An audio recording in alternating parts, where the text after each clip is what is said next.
Good morning, everyone. Thank you so much for joining us today, the persons that are here, and also everyone that is also online.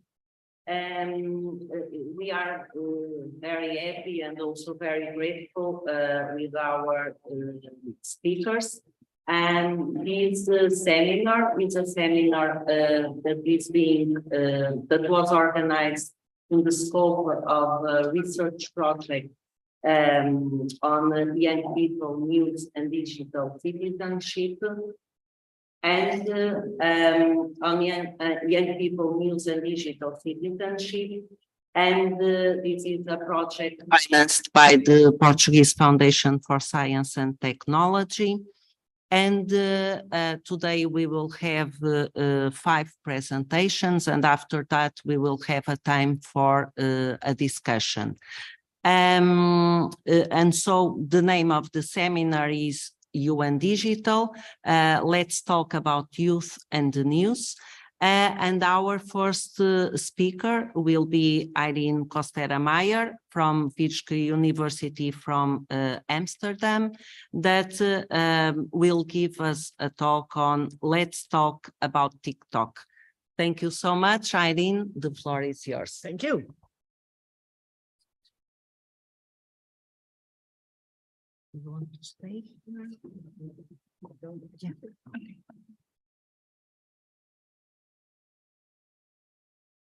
So, yeah. Yes. Thank you very much for being here. And one thing first, we finished this research or collected the data for this particular research only 1 month ago.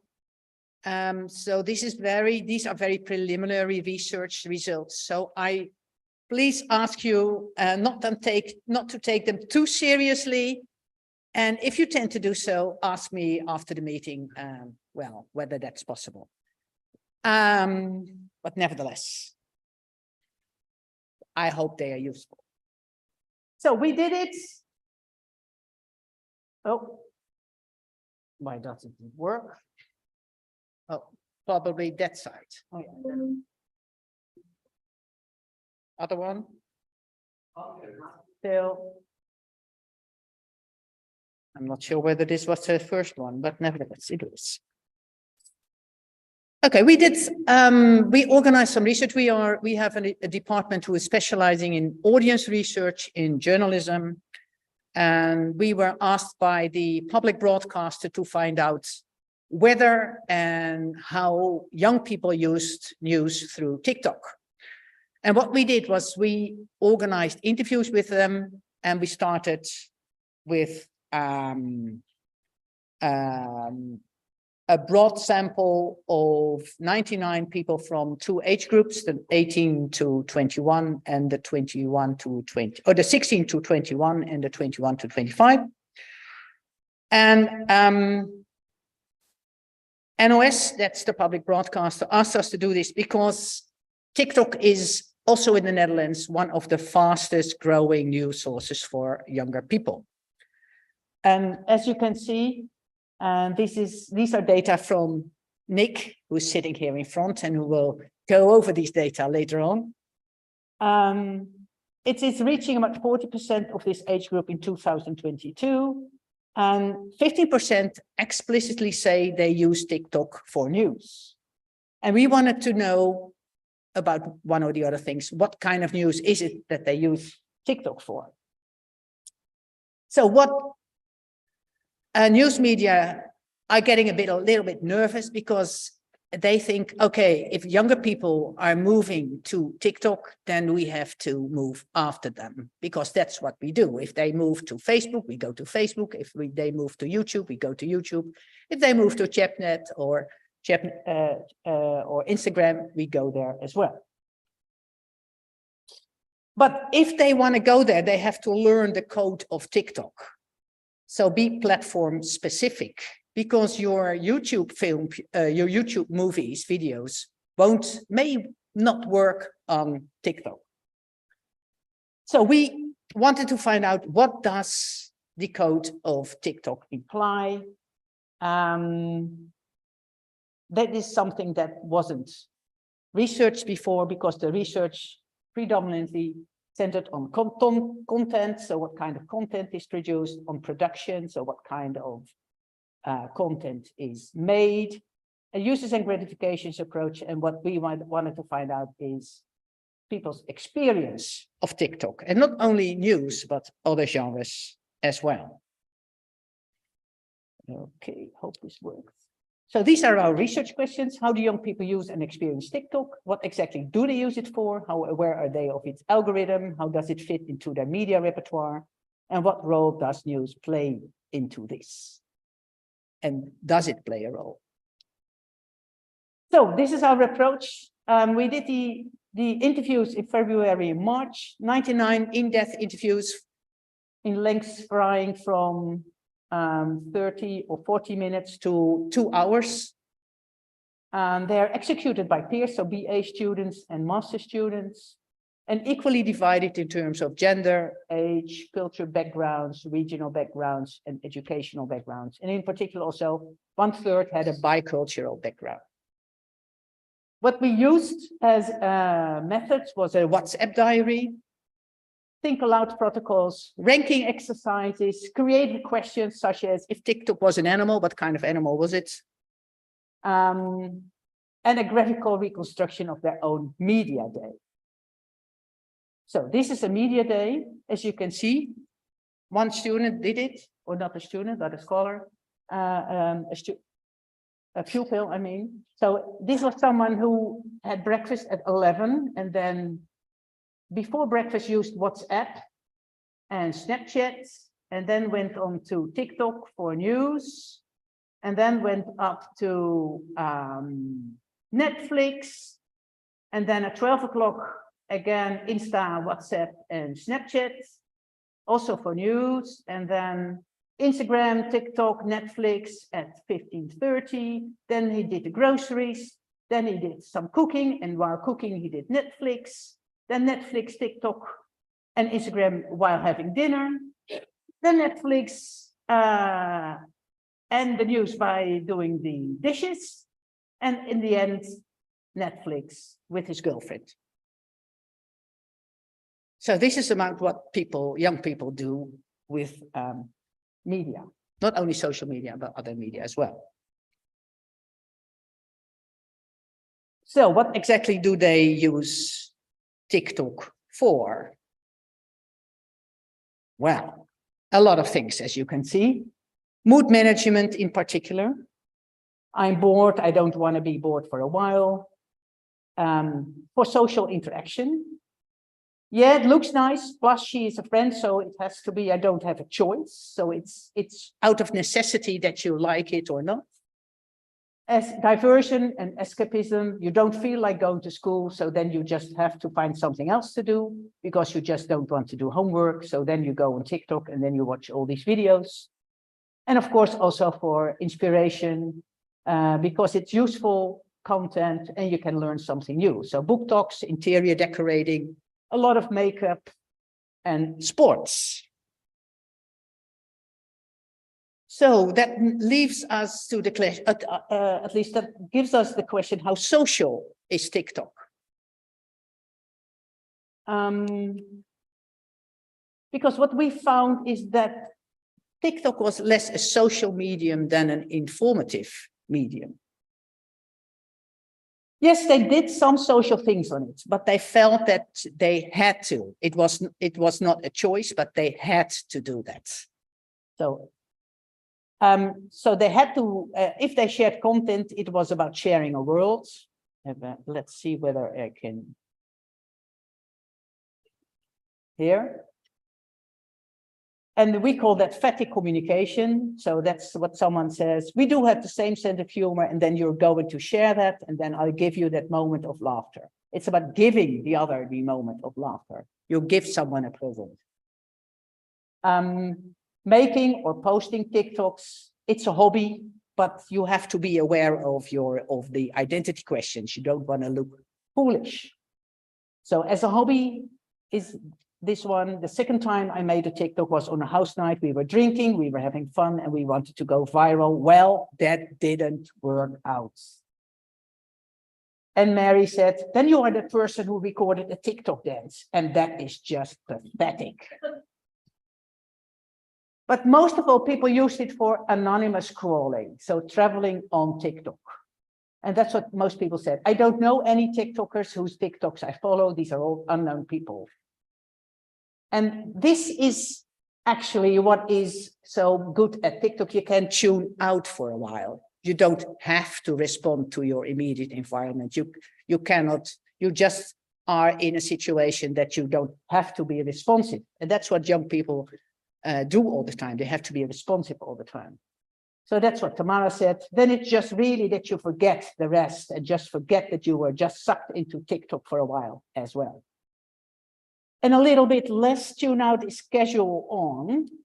You feel connected with your friends, but you don't have to respond to them. You can refer to some TikToks, you might even send them in the evening. So that's casual on.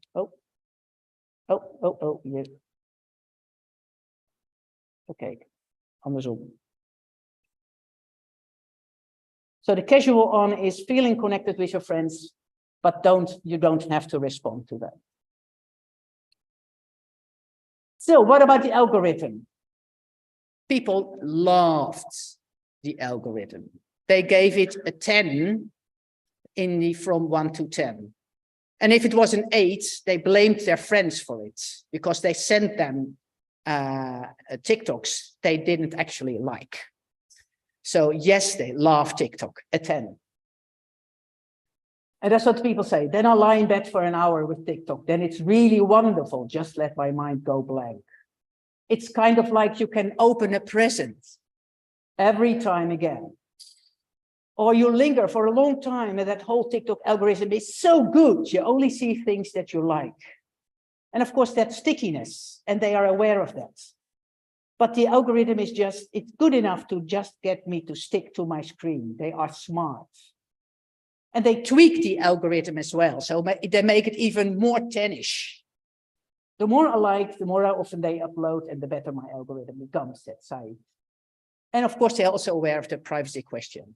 But I don't think much about privacy violations and things like that. I actually just like it or find it useful that he just adapts to me and that shows my things. I actually think it's just good, even if it's really in my privacy, maybe.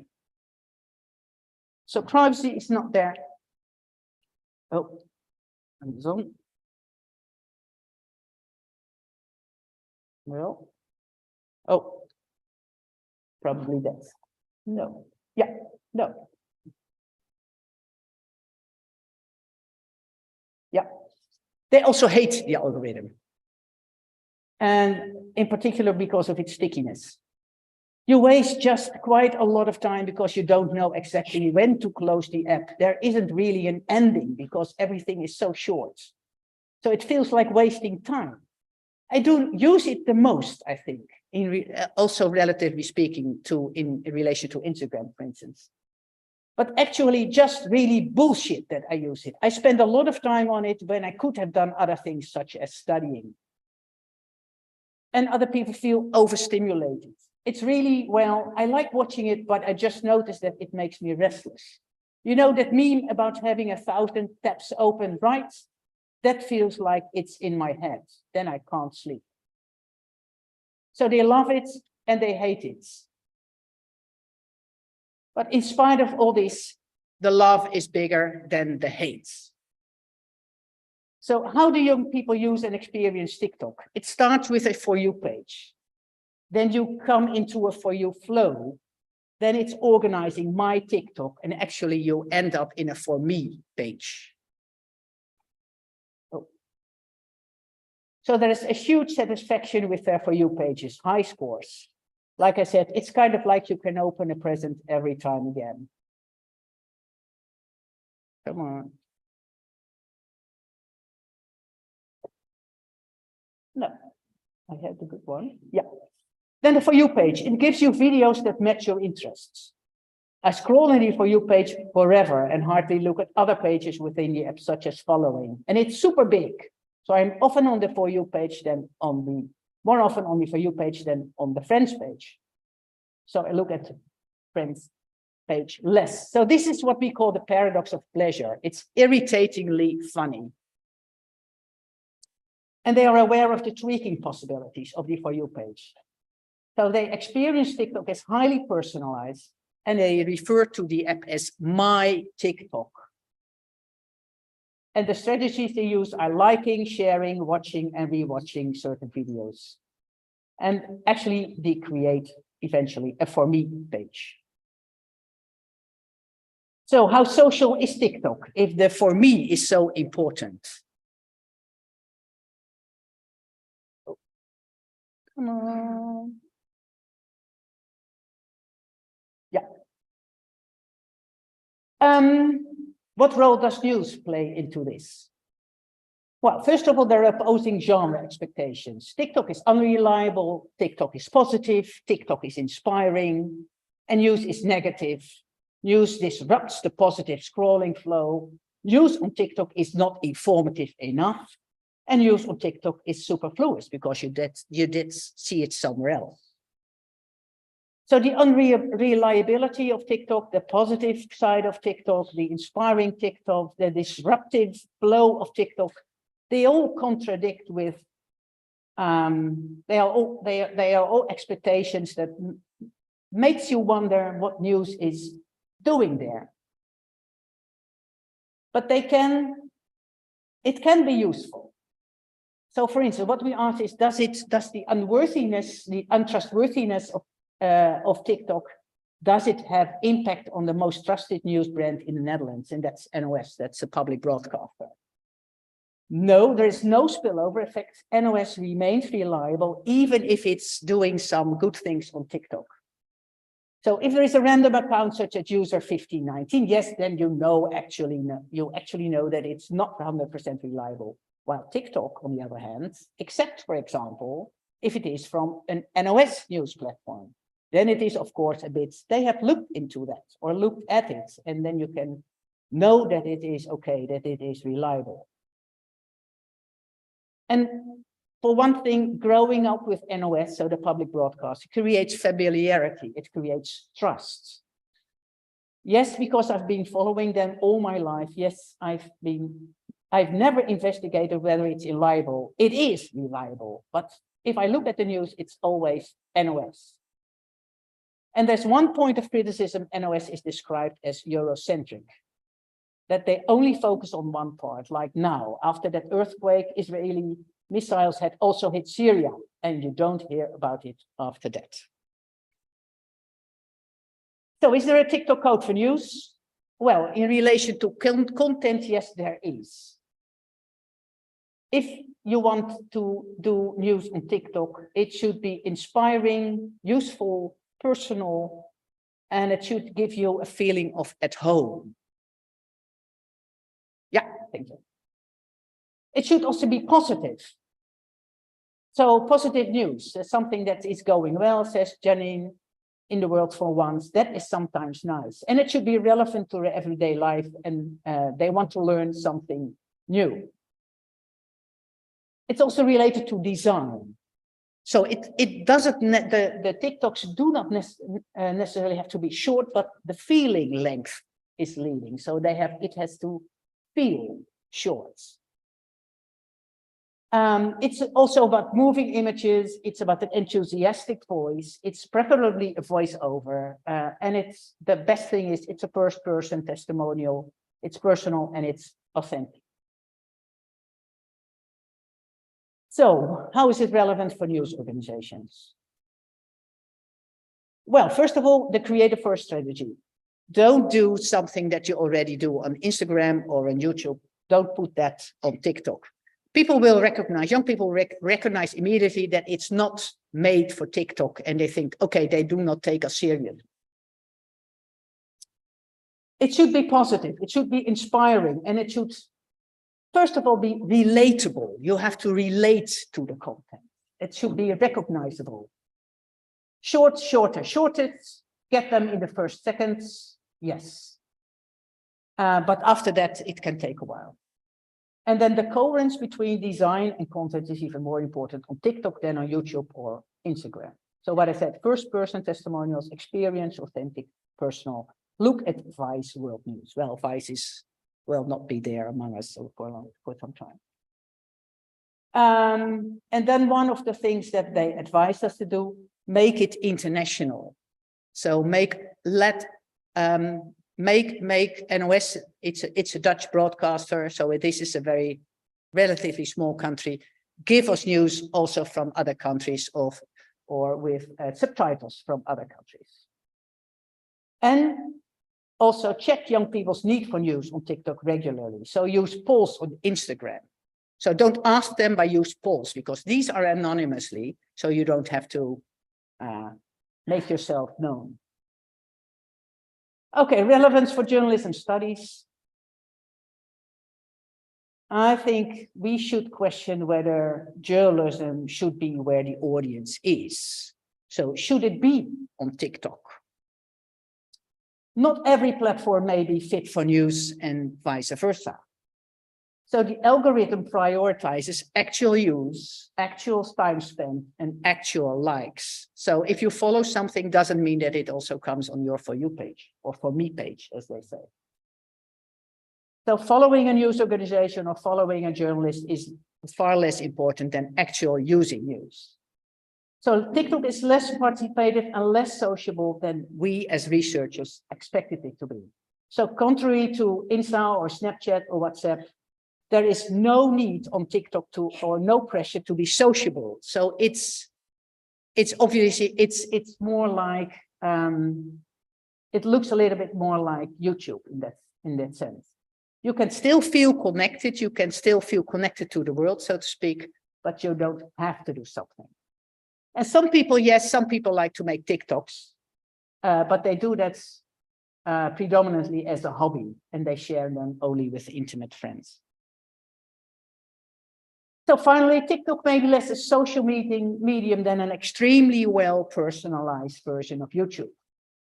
So unlike WhatsApp and Snapchat, it's not used to discuss or to share news. Unlike Instagram, it doesn't function as a homepage platform for news, where news arrives and can be checked.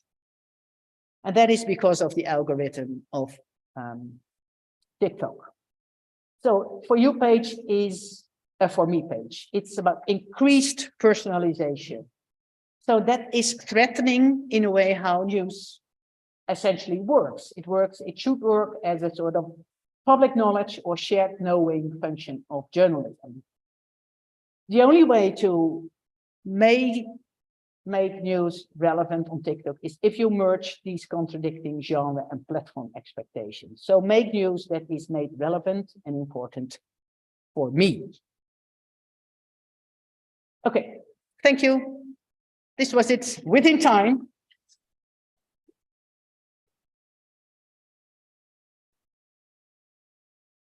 And if you want to know more, it is about the Future of Journalism conference. So for the people who go to the conference, welcome. I have to step down now. Yes, we can have the question and answers in the end. Thank you a lot. And now we will have Lynn Schofield-Clark. Oh, it's for Lynn. We will have Lynn Schofield-Clark from Denver University in US. And Lynn Schofield-Clark will talk about youth, news, and decolonization, embracing the voice of youth, resisting to the algorithm. Thank you so much. The floor is yours. Thank you so much for being here today. I want to thank Maria Jose and the folks who have invited our international guests here today to be a part of the conversation that is kicking off the research project that they are undertaking here on Portugal and on how young people, news, and citizenship relate to one another in what is a very ambitious and exciting project. So I appreciate the opportunity to be here with all of you. And I'm going to start off by just noting that I think, oops, gotta go that way. Okay. I wanted to start by just noting that as researchers, we are in the midst of a paradigmatic shift away from research that starts with a normative perspective of what news is. This means that we have been trying to rethink what we are studying, and in many ways following work that Irene had done years before, what has been called the audience turn in studies of news. So as we think about news, we look to things like TikTok, as she mentioned. We also are, whoops, okay, sorry, I'm trying to figure this out, and what news is for. So not only are we reflecting on and thinking about questions of news, we're also thinking about how it relates to democracy. And things have changed quite a bit since for the last 50 years or so. Back when I was a child, this is me. And so I was socialized into the newspaper as being a part of everyday life. And I think that's probably true of many people within my generation. I grew up watching my parents read the newspaper. And that was something that was discussed in my family quite a bit as well. To a current time when we talk about young people who are now saying things to us like, news is the information you need to have engaging conversations with someone. Or if I check Instagram in the morning and see a meme I don't understand, I figure something has happened and I'd better find out what. So this is a very different starting point to how young people today, we think, are trying to understand what is happening in the world around them. Oh, okay. So I was going to talk a little bit about context, but because we're running with the slides, I'll try to go through this more quickly than I was going to.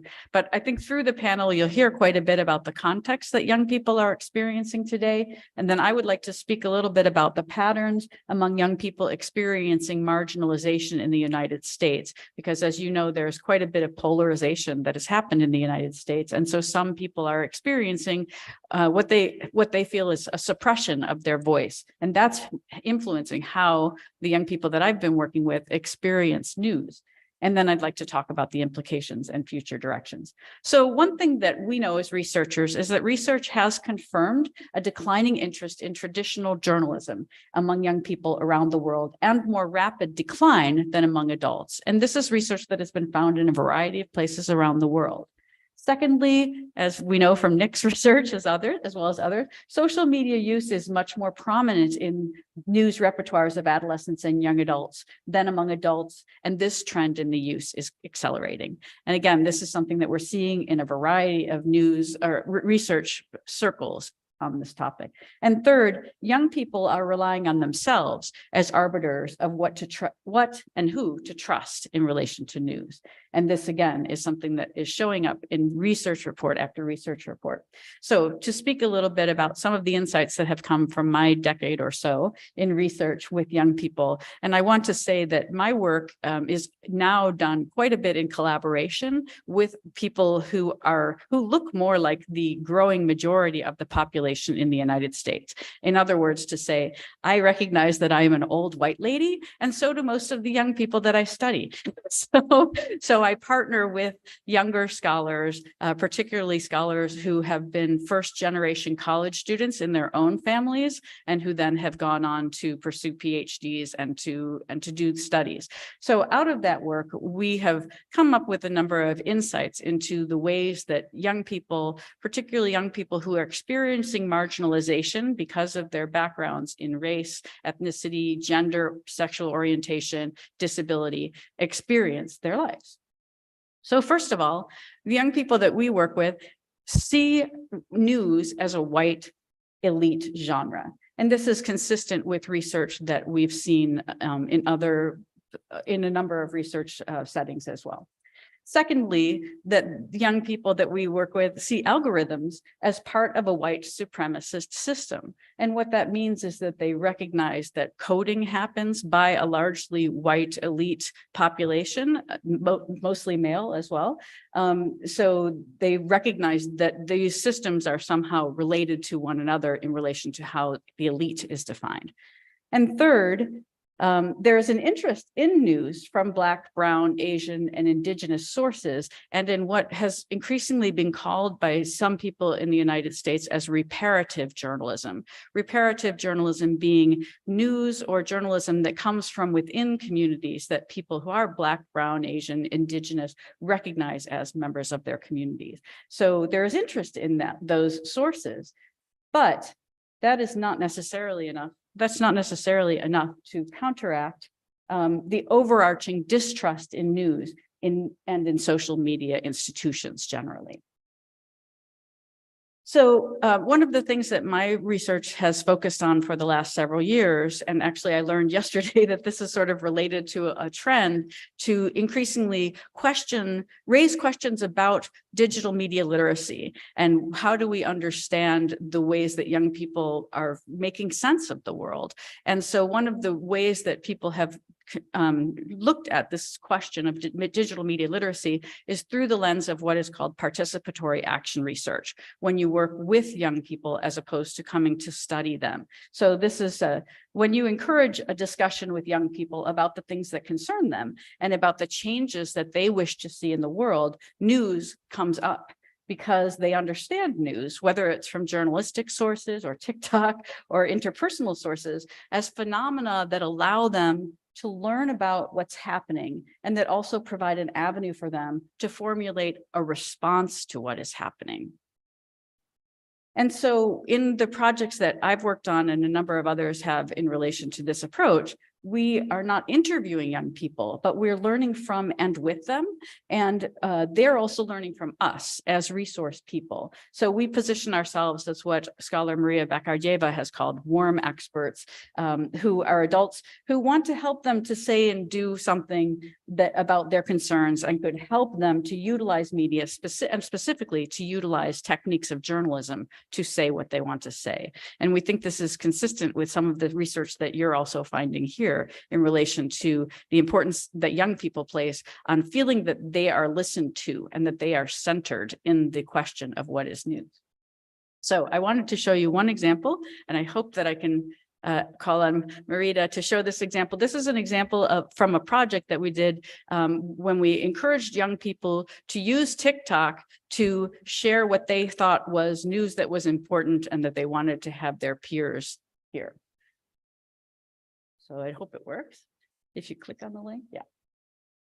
And you won't be able to read it. I can tell you what. That boy says, did the fun. That's a must. I don't charge. Okay. Okay, you can play it one more time. Scroll.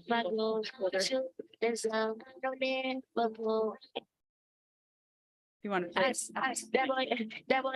That boy says, did the fun. That's a must. I don't charge. Okay. I wear my clothes, my shoes. There's no man bubble. Okay, so it's a complicated message, new beginners. So it's always interesting to teach young people what they're working with. But I wanted to just make a few observations about what you've just seen. First of all, what we found when we were working with young people who wanted to try to utilize TikTok was that they primarily wanted to make commentary. And many times they did want to make commentary on political statements. And in this case, this young woman was talking about the problems of predictive policing, which has been in the news quite a bit in my area in Denver, Colorado, as well as many other places. Predictive policing is when police use artificial intelligence to predict where crime is likely to happen. And so there is a concern that it increases racist responses on the part of police because it reinforces prejudices and stereotypes about where crime has happened in the past and why and what response should be given as a result. So this young woman was trying to provide information about predictive policing in a pretty confusing message, but I wanted to show it to you because one of the things that I think you can notice from it is that she's using a genre that is somewhat familiar to you. And we saw this again and again. She's using the what would I wear genre of TikTok to communicate something. And that was part of what they were doing, was learning a little bit about the genre of TikTok in order to see how it worked for communicating what they thought was important. Then on the other hand, she was also breaking the convention of TikTok, and several of the young people did this as well. And this fits very much with what Irene was saying about how TikTok does not work well for a news source or a conveyor of news. And that was, she was asking the people viewing to pause and to read what were in all the boxes, which of course most people don't do. So then a number of the young people who continued to experiment in this project also went on to develop a number of infographics and some things on YouTube that they could share as well. But I also wanted to note one other thing about this, which you can't tell because it goes by so quickly, but there are also quite a few factual errors in what she presents. And this is another thing that has come up in relation to the conversations that we've had in our consultation, is that we see young people who are not very concerned about how factually accurate their information is that they're sharing. And one of the things that they had talked with us about was that they didn't, the reason that they weren't concerned was they felt that it went by very quickly. They recognized that that's sort of the mode of social media, and that somehow it will get corrected over time, which I think is worrisome for us for many reasons. But it does tell us something about how young people expect news to be delivered to them and how they see it as part of an ongoing and continuing process of construction that they see themselves as a part of. And they also see accountability as being something that's important and is perhaps placed differently than it used to be when we were relying on traditional news organizations to be primarily accountable for telling the truth and having truthful information. So let me see here if I can go on. There we go. So I'm going to skip this for time. I just was going to give you some context on the United States and on what's happening in the United States in terms of book bans and experiences that young people are having in their school settings that are also making them feel less certain about institutions. So to go back to my point at the beginning, that we are in the midst of a shift away from research that starts with a normative perspective of what news is and what it is for, this is calling for us as researchers to rethink concepts. And we all are engaged in this. We all learned over the last few days. How do we as researchers and how do young people define topics such as truth, democracy, participation, or literacy? And these all then encourage us to rethink how we study and what we're trying to study. And in many ways, this is also becoming a very urgent issue with the rise of artificial intelligence. And so I think that what is also happening for us as researchers is that we are beginning to turn our questions from news and how do people understand news to questions of ethics. So perhaps what is needed is a shift from how do you know what is true and who to trust to how do you know what is right and good for yourself and others, and what information will you need to pursue what's right and good. And perhaps in an emergent landscape of artificial intelligence, for audiences, the question will be less about trusting news sources and more about how young people and people of all ages understand power and ascribe trust to those sources that hold power to account, whether in human or in non-human form. So to get back to something a little more grounded, that's sort of taking it to a very humanistic kind of question. I wanted to make sure that we talked a little bit about the implications for future research. And some of the questions that I hope that this group can address and others as well in our field can look at would include things like how do rates of change in the declining interest in news coverage compare across different groups and in different contexts?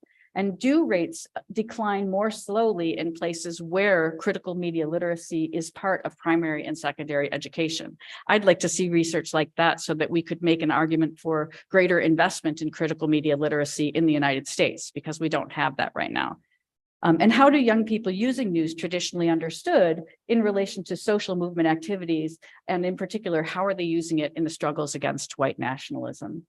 And then finally, what patterns are emerging in how young people are generating new forms of political expression? Who is included and who is being left out in those forms? So with that, I think I will end.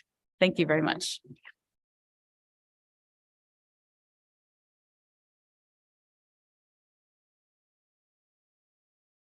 Okay, thank you so much, Lynn, for this very inspiring talk.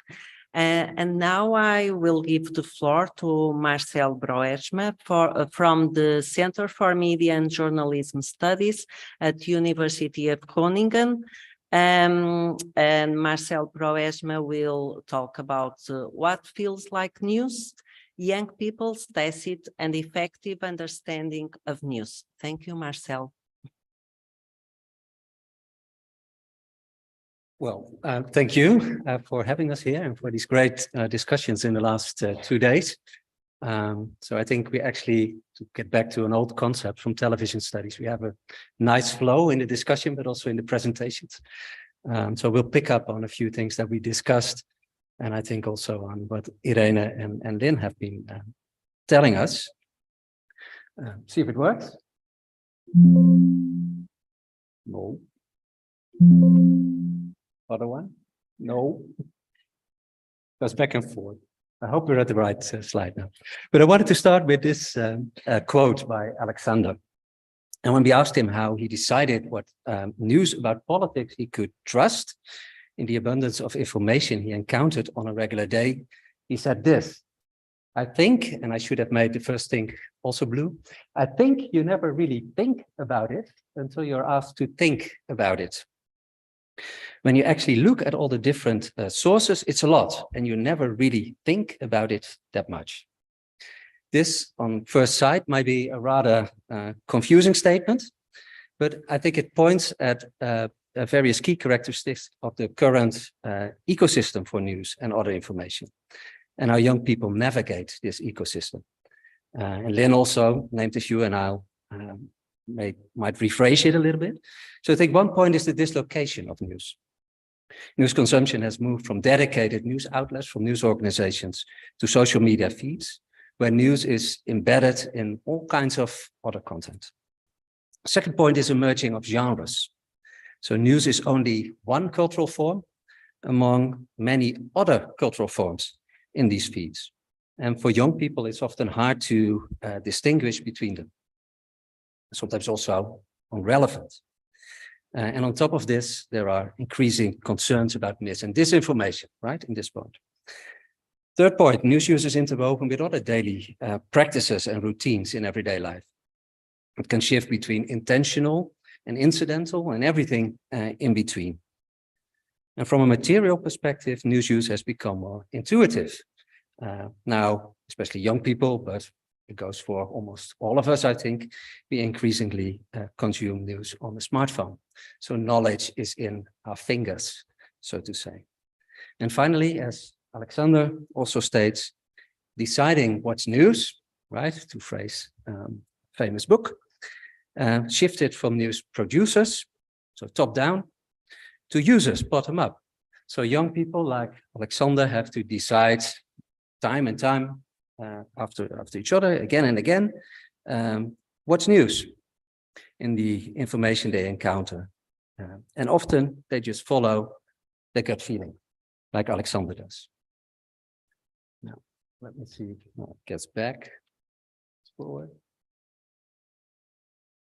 Yes. So in this very brief presentation, I want to get to two questions that are related to all of this. And the first one is, what does feel as news to young people? And the second one is how they then decide if they can trust news. And while these questions and discussions might sound rather mundane and also very familiar to us, right? We've been discussing them quite a bit. I still think we lack clear answers on how to grasp this, how to make sense of this. And asking these rather fundamental questions from the perspectives of people, citizens, users, news users, media users, is even more important in light of the developments that I just discussed. And the argument that I want to make here today is that when we think about young people and news, about digital citizenship, and also about media literacy, digital literacy, and not just in research, but also in public debate and in education and so on and so forth, we mostly do so in terms of normative democratic theory, right?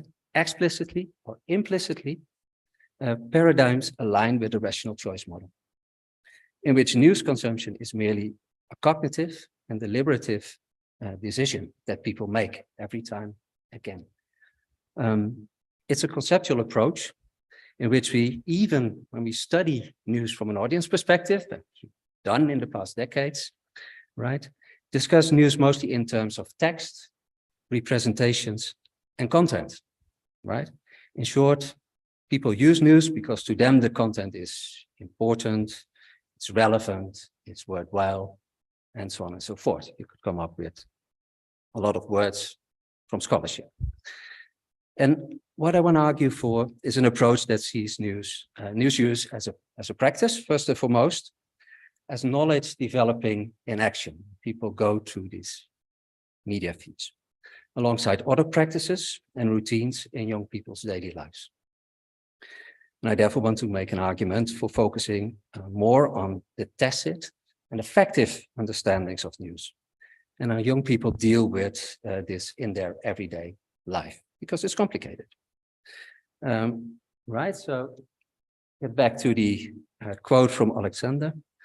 Although there's a lot of thinking in this quote, right? 4 times, I think, it's not so much about the thinking, it's actually all about feeling and about habitual doings, what he's actually talking about.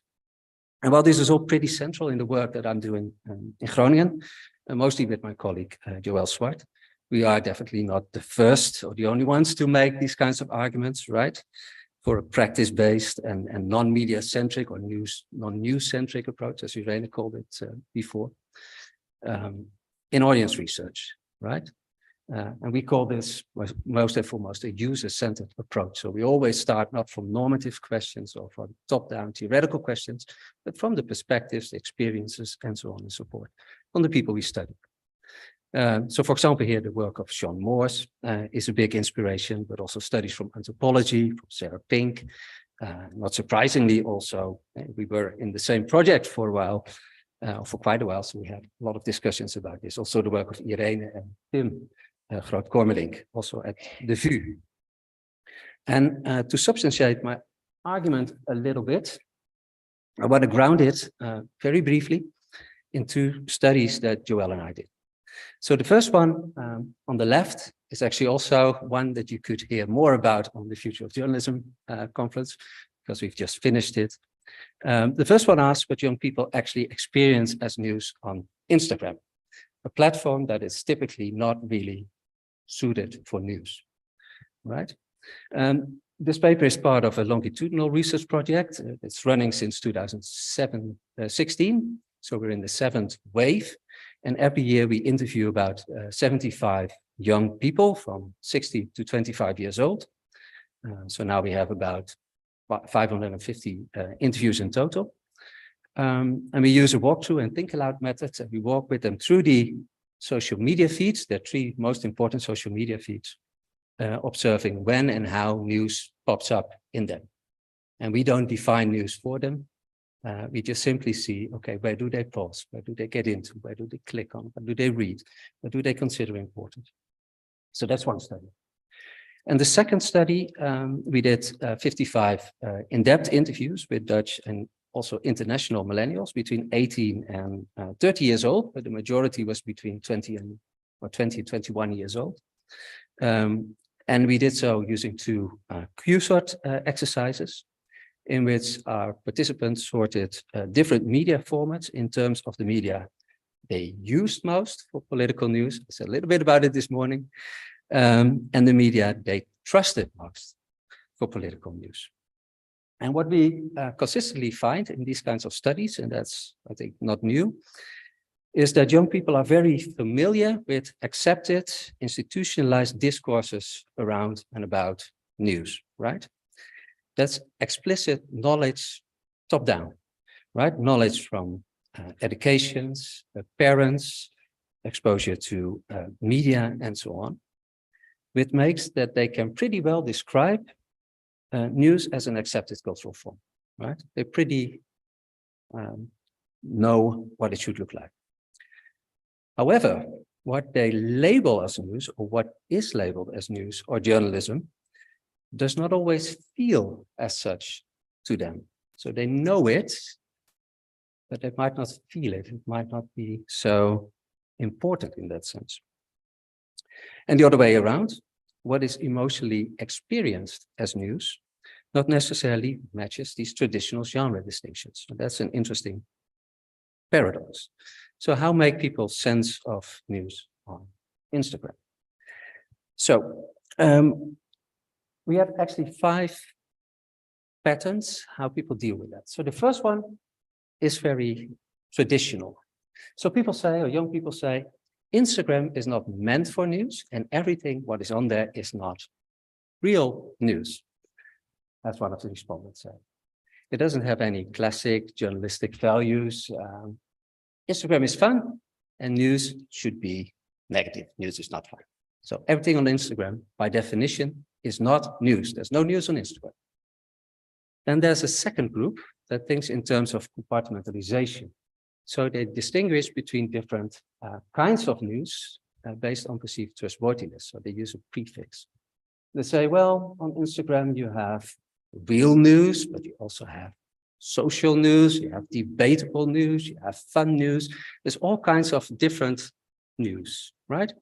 It might be the same, but it feels very different. A third group thinks in terms of homogenization. So they say, well, actually, there are no gender boundaries at all. News can be anything, actually, right? That also doesn't matter so much. It's all in the same box. And then the fourth group starts to reconceptualize, actually, these traditional patterns, these traditional ideas about what news should be.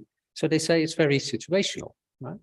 When it feels relevant to me, when there's emotional proximity, if it enables me to perform my agency, right? It offers me, perspectives in my daily life, then it's news. So based on this, so what young people, well, they know what news should be, they experience it very differently. And while it's easy to verbalize these institutional definitions of news, it's much harder to convey their own interpretations of what news actually is, because it's far more effective and it's a far more intuitive process. Yes. So they're drawing on tacit and experiential knowledge. And to me, that's links up a little bit to what Lynn says, it's less important what these definitions actually are, but how young people arrive at such definitions. And if we want to get into that, we need to think more in terms of effective and tacit understandings of what news is, and not so much in our old cognitive rational models. Well, in the second study, it works. We asked young people how they decide what news they can trust in all kinds of media. And we found a similar grounding here in tacit knowledge, where young people draw, again, more on intuitive and effective tactics than on more explicit and cognitive tactics for deciding what kind of information, what kind of news they can trust.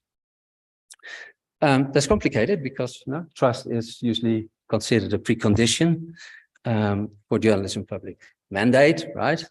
And for public connection. So if news would news be useful for you, then you should trust it, right? That's the gist.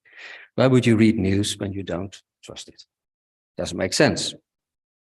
So again, here there's an assumption of rational choice.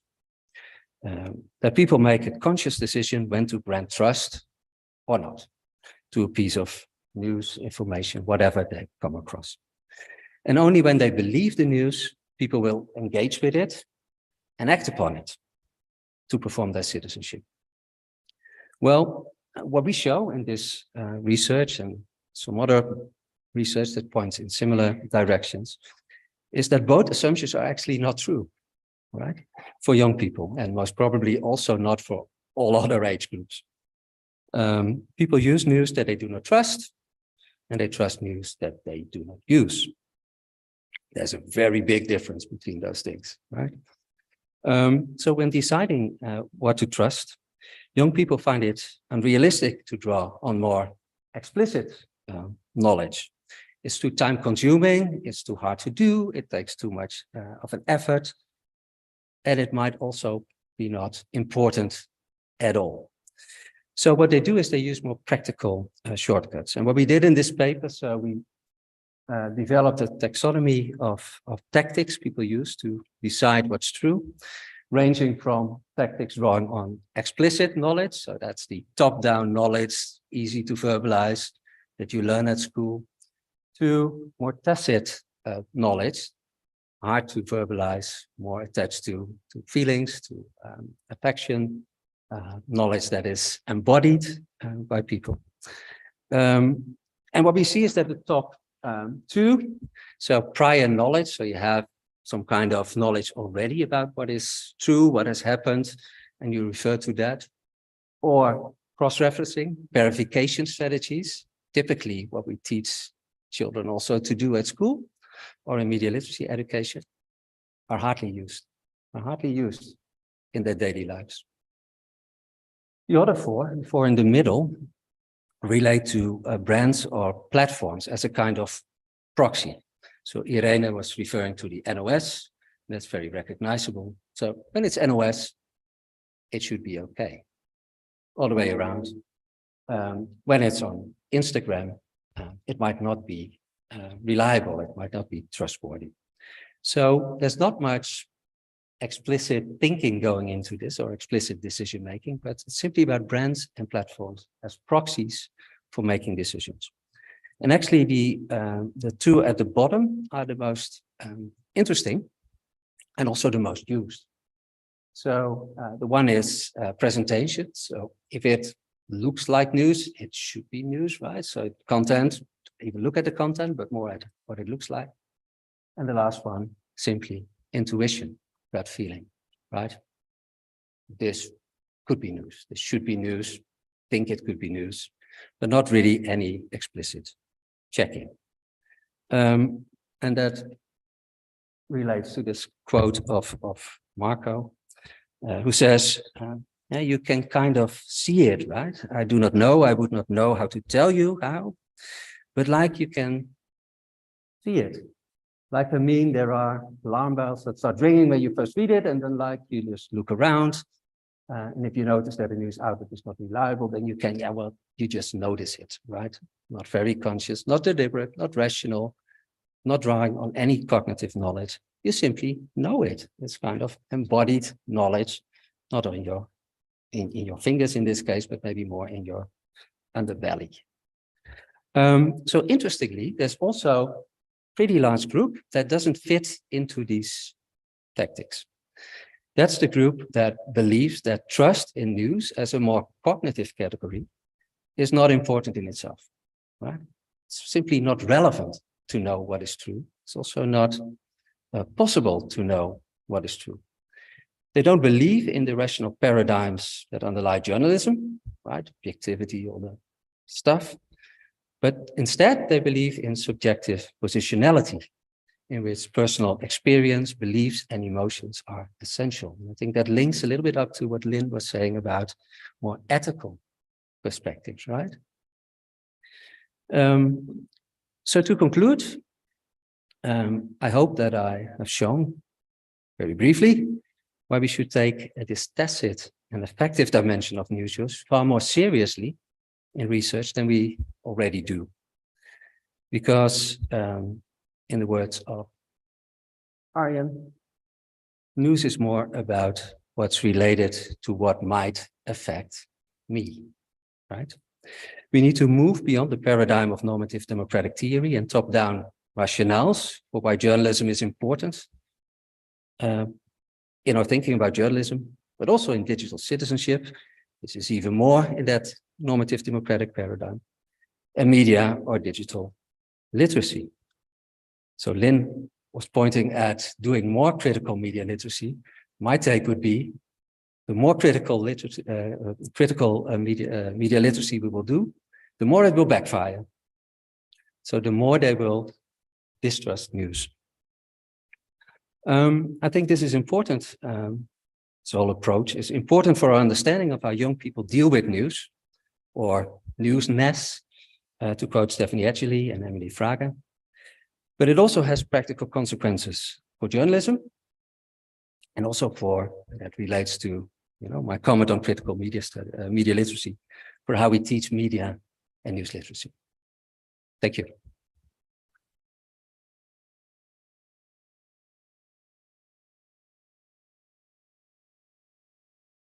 Thank you so much, Marcel. And now I will give the floor to Nic Newman from Reuters Institute for the Study of Journalism and Oxford University. Nic Newman, you will talk about the news habits of social natives from 18 to 24 years and international perspective. Thank you so much. Thanks very much. Great to be here. So at the Reuters Institute, our mission is to sort of bridge academia and industry, and also to do comparative research. So we do big data collection across multiple countries. But what I'm going to talk about today is something much more specific, which is some work we published last year on young people's relationship with news, and specifically 18 to 24s. So you may have read a lot of studies or reports in the media about young people, how they have incredibly short attention spans, and how that they aren't interested in news at all. But I think what we find here is a much more complex picture. So what we find is a huge variety. First of all, they are interested in news, but secondly, there's just this huge variety of ways and moments that young people have to come across the news and platforms that they're using. That's why we call this the kaleidoscope, because of all these different methods.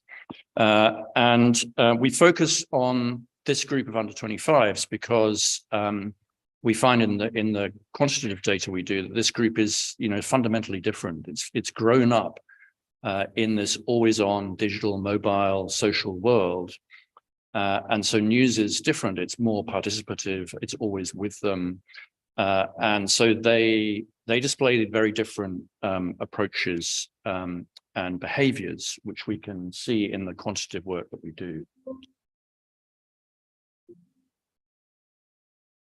course, the bottom button. I have it now. So before I go into the qualitative study, I just wanted to share 3 charts from our digital news report, which we've referred to already, which basically just shows across 46 countries how young people are different and how particularly the 18 to 24s are different. So this is a question we ask in our digital news report. So it's a quantitative study, 46 different countries. And what we're looking here is, what is your main source of news? And you can see here that 18 to 24s averaged across those countries say that their main source of news is social media, 43%, more than going directly to news websites or apps. And this is also, to some extent true now for a slightly older group as well, but particularly for that younger group. And that's obviously very different from older people who still love television, the media that they grew up with. So we can see, these huge generational differences, but also within young people, we can see those differences. The other really interesting thing is when you think about where do you start your journey, and this is just looking at the UK, do you start your journey with a news website or an app, or do you start it with social media? What we see again is this really significant difference with the 18 to 24s because they've been socialized in a different way, because they've grown up in a different time with a different set of choices. So for over 35s, but actually also for that middle group, 25 to 35, it hasn't really changed very much in the UK, but you can see that younger people, with the exception of the pandemic, where they kind of came a bit more directly, much less likely now to go directly, and much more, always in that social media environment, and therefore expect the news to come to them. And they're also, when we talk about social media, what do we mean by social media? And particularly, what do we mean by social media with this youngest group? And this chart, again, it's in the UK, but it's very similar in other countries. It's really just looking at how this has changed, or how this new generation coming through is adopting different platforms. So you can see the blue line at the top, Facebook, people are using that a lot less. 18 to 24 is using it a lot less. And you can see the rise of Instagram, and in the last year or so, the rise of TikTok. So new networks are becoming important. So that's just framing that with some quantitative data from 46 countries. What I'm now going to do is just talk a little bit about this specific project that we published last year, where we did a qualitative study. So we essentially did a whole range of online exercises, qualitative exercises, sorting, diaries, a whole range of interviews with 74 participants from 3 countries, so UK, US, and Brazil. And then we also followed that up with depth interviews with around a third of them. So that's the methodology. We worked with an external company, and we were integrally part of that operation as well. So firstly, this question of what is news, definitions, previous speakers have talked about this. And what we found through the interviews was that young people have a clear view of what the news is and what it looks like. And it looks like, old white people presenting from behind a desk, right? And it's very much associated with, the mainstream media, this idea of narrow news, the news. It focuses a lot on politics and fairly traditional sort of agendas as well. And then there's this sort of second aspect, a much broader sense of news, which includes, in their sense, anything that's happening in a broader sense, anything that's happening in their lives, but very much focused for different types of people on entertainment or celebrity or sports or passions, a range of interests. And in many cases, the sources that they're looking at aren't from mainstream in this field. They're from alternative sources, whether that's sort of alternative news sources or social media or influencers. So this distinction, what's going on in the world. So this distinction between the two, and I'm just going to play you a little interview with a number of them who talk about what news feels like for them and what they feel they're missing from the mainstream media in terms of the types of subjects. So here's just a quick video clip. I want to know what's going on in the world. I like learning about new things. There's so much negative news that I do try to seek out things that are more positive, that give me hope.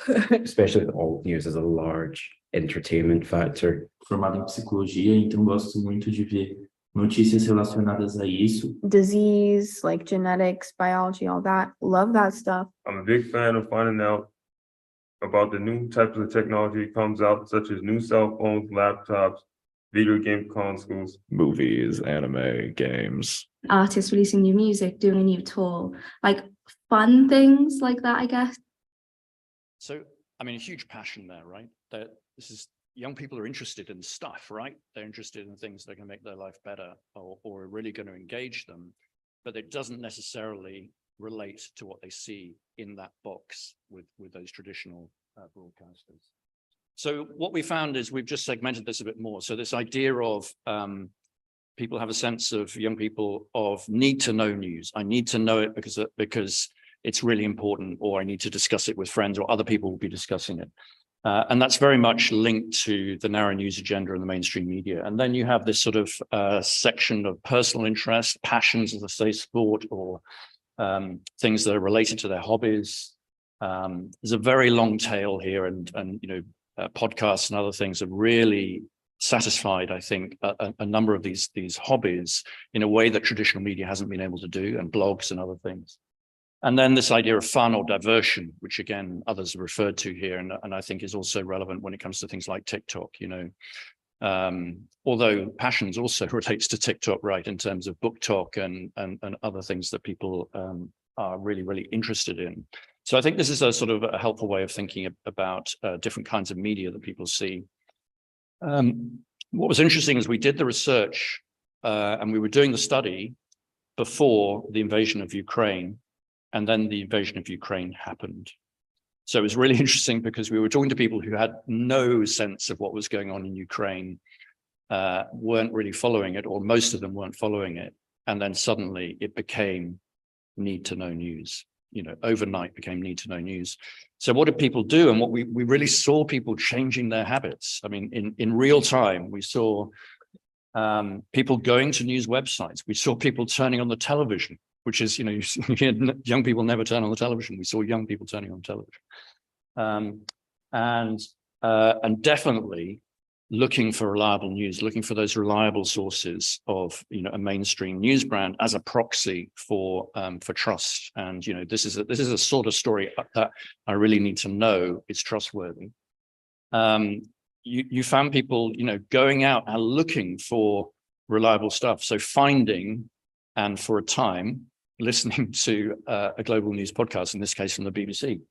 I spent the afternoon listening to CNN. This is somebody who doesn't normally listen to CNN. Using TikTok, to Irene's point, using TikTok to keep up with stuff, or to actually see things on the ground. So this sort of on the ground testimony is really powerful in social media as a way of telling stories, but it doesn't necessarily always provide the context. It's not always necessarily journalism. So really interesting to see that. And then, of course, we've now seen a lot of news fatigue and news avoidance, particularly around Ukraine. So this is, the peaks tend to be shorter. The window when people really want that need to know news tends to be shorter, and then it's back to the passions, it's back to the diversion, which is of course the challenge. And we've documented in our digital news report the sort of increase in news avoidance with not just young people, with older people too. And a recognition that these stories could be important, but as I say, it's often quite sporadic. People come in at the beginning of the story, but they don't really follow through. And part of the problem is this sense that these big overarching stories, there's nothing I can do about it. I have no agency with these big stories. And this really came through in the research, and a lot of comments as well around that. And so avoidance is very much in these sort of very difficult, big geopolitical negative stories in the preserve of the news brands. This is really where the avoidance is happening. It's not happening here because here news is more fun. It's more passionate. It's there's no reason to avoid it because it's not affecting my mental health. So news avoidance is really affecting traditional media and traditional notions of narrow news. Other people have referred to this, so I won't go on in detail about the trust question, but it's striking partly because young people have been exposed to so many different perspectives in social media, how that has affected their view of trust and how different it is, as Marcel was saying. This impossibility of there being an objective truth, which they articulate often in qualitative interviews. But also that sense of agendas, that sense of the elite that Lynn talked about, and its commercial motives affecting agendas and distorting what you see. And then thirdly, this knowledge that there are people who are actively and purposefully creating and manipulating opinions. And the result of that is young people really take very little on trust. Skeptical about almost everything, and looking for cues and proxies to help them navigate this. So it's an incredibly complex and confusing world, I think, when it comes to working out what is true and what is not true for everyone, but particularly for young people. So what does this mean for traditional news brands? I think a weaker engagement with narrow news that we've seen in the quantitative work as well. A stronger engagement with broader news amongst young people, and that obviously is really affecting the bottom line and the engagement that traditional media companies find. They're getting a weaker engagement with this group. Secondly, this proliferation of competition, particularly alternative brands or influencers or other creators who are more effectively satisfying some of those deeper passions and interests that people have. So more competition effectively. And then thirdly, this sort of this suspicious, skeptical approach to information. So we know as journalists that we create this very good news that should be trusted, right? But they don't automatically think that in the way that older people might think that. And then just a quick word about formats. As I said earlier, it's a kaleidoscope. It's not true that all young people are on TikTok. Not all young people's TikTok feeds are the same, right? They're all very, very different. And it's not about TikTok replacing news websites or nobody using television. As I've shown you, people are using television or print as part of the mix as well. These are additional layers of complexity, and more formats making it a much more, I mean, definitely the blending of formats. And you see that in networks like TikTok and Instagram, the sort of blending of really creative storytelling, these previously separate text, video, audio, and bringing all those things together. This is really resonating with younger people, but not always in the same way. So the kaleidoscope again. And then, yeah, some people prefer Instagram, some people use Snapchat all the time, some people use YouTube and never TikTok. So there's a lot of variety in the behaviors. So what should mainstream media do about it? This may be the wrong question, but it's as we're trying to bridge industry and academia, we're always trying to think of how can we make our research relevant to those big companies. So broadly, we think that mainstream media organizations can't please young people all the time for all kinds of reasons, but they can broaden what they do and their perspective and their language. They can make changes which will make them make their offer much more engaging for younger people. Crucially, do not abandon the credibility and the trust and the processes that you've spent decades building up. So holding on to that credibility is critical, but not enough. So when something like Ukraine happens, people need to know that the news that's produced by mainstream media organizations is reliable, has been through processes, that you've got people on the ground. This stuff remains really important. But beyond that, to broaden the topics, so to listen more to the up and coming topics that we heard about earlier, define perhaps some really strong niches that you can do better in, think about how audiences are changing, not just in the topics, but also in the tone and the language. So I think this is critical, and I think it's going to be a really big part of the story of the next 5 years is how we sort of make our tone more informal or more relevant in particular places to particular groups of people. So the tones, taking content to where people are, this will depend on the company and the business model, because for some that makes less sense, but for others like public broadcasters, it makes sense to take your brand and your content where people are and to try and engage them there more. Respect the platform conventions. Again, Irene talked about the bespoke nature of some of these platforms, certainly, and the language that's required. And then in some cases, consider, whether you want to take and package content differently for 18 to 24-year-olds and for some of these habits. So these are some of the conclusions and some of the things that many media companies are now thinking about in terms of the changes they need to make to engage the next generation of subscribers or news users more effectively.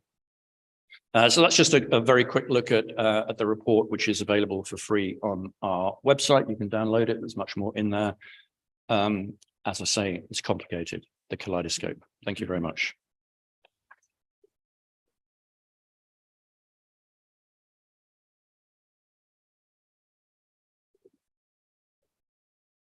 Thank you so much, Nic. And now we're going to our last speaker, that is Vítor Tomé, that is professor at Universidade Autónoma de Lisbon, and also researcher at CIES-ISCTE, also in Lisbon.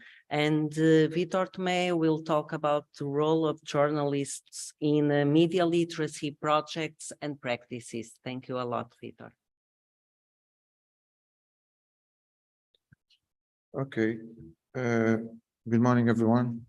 And thank you for inviting me to be here with you today. My talk is a little bit different because I'm coming from the education area, more from the education area. I structured this talk in 3 moments. First one about literacy, and I know that I'm taking the risk of preaching to the choir, but I needed to. I think it was important to talk a little bit about that. Then I will share some data and some activities that we developed in projects, local, national, international projects that we are developing involving journalists. And then the idea is to conclude with which roles can the journalists play in different projects that are related with media literacy, news literacy, and transliteracy. Okay, so regarding about literacies, what is news? Can we ask a journalist? When we ask a journalist, as our Coop and O'Neill showed us, news is, I know it when I see it. So even when we ask a journalist, it's not easy to know what does it mean, news, the word news. And what is news literacy? It's even more difficult, but let's try. At least we know that students of all ages need to know about news literacy, and we have just heard why. Then, what is actually news literacy? It's a set of competencies. So, like media literacy is a set of competencies to assess, evaluate, and produce the news. Why? To participate in democratic societies. And what is media literacy? It's crazy. Porter analyzed 400 research articles, 210 had definitions of media literacy, 258 different definitions of media literacy.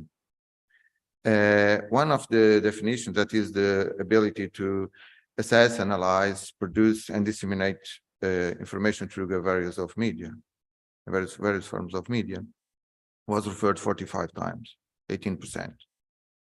And 1/3, they opt to not refer any definition at all, because they think that there is more or less a general idea, a consensual general idea about what is media literacy. But this is not true. According to Porter, we need to consider the degree to which we increase the challenge of sharing knowledge when we exhibit so little sharing of a common meaning for our most essential concept, media literacy. And what is media literacy in terms of media education? Media literacy is the outcome, and media education is a set of activities that we can develop.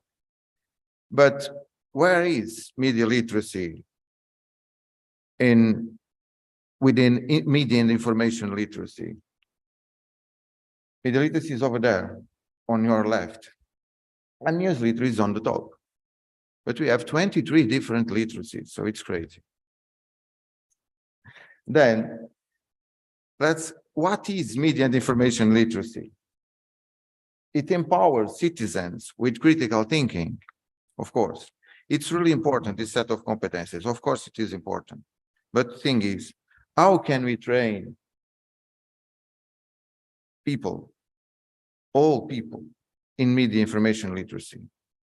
According to Divina Fromeg's, through transliteracy, because we live in a transmedia age, and it's important to work on transliteracy and not only in media and information literacy. And so different notions must be headed, like participation, communities, networks, governance, and creativity.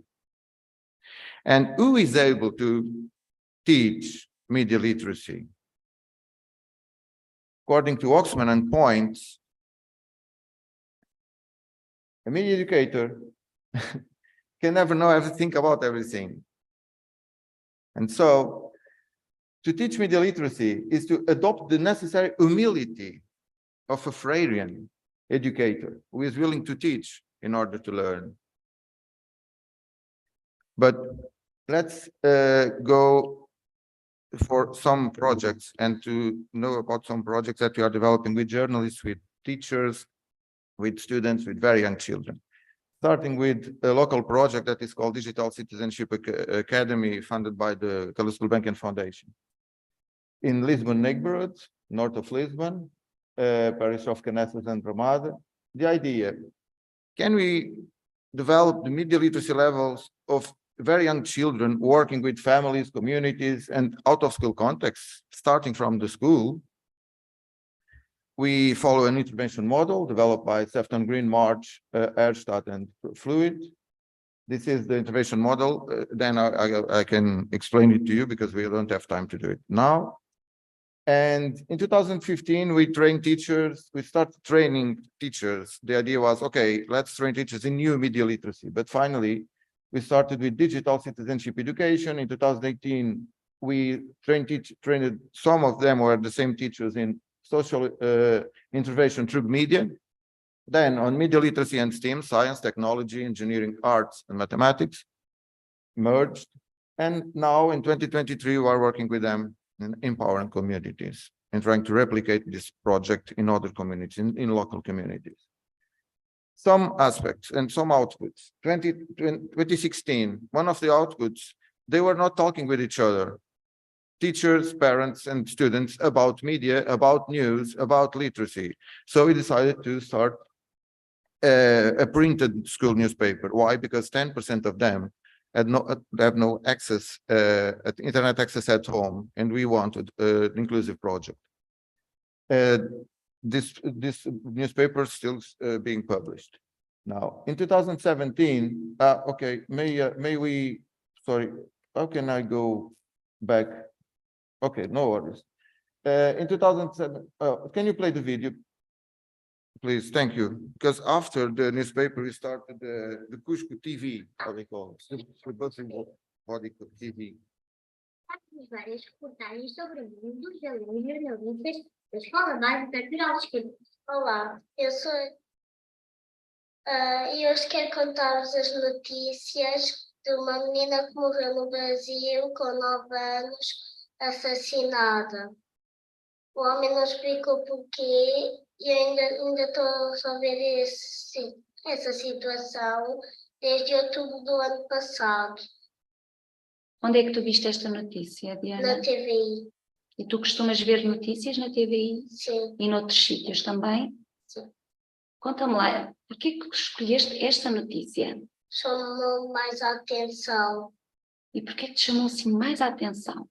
Porque era uma criança ainda pequenininha e eu preocupei-me muito. Yes, because she could be me. And that's the message. Other outputs, we asked the preschoolers to reinvent the preschool. We have on your left the canteen, then the preschool in the back, the primary school, it's the main building, and then a football field on your right. Can you reinvent your school, please? You can draw, you can do what you want to do. And they reinvented the school, the main building, and ourselves. But now let's play STEAM, involving different people from the community, an architect, an engineer, and the school is different. The primary school building simply vanished. And they have, for instance, a vegetable garden, a swimming pool. They have a road to learn how to drive, for instance, because they think the school is related with life. This is one of the moments where they were producing the scale model. In 2019, they interviewed the school principal. In 2018, they finally had the vegetable garden with the straw man that is the main character of a lot of stories they are producing now.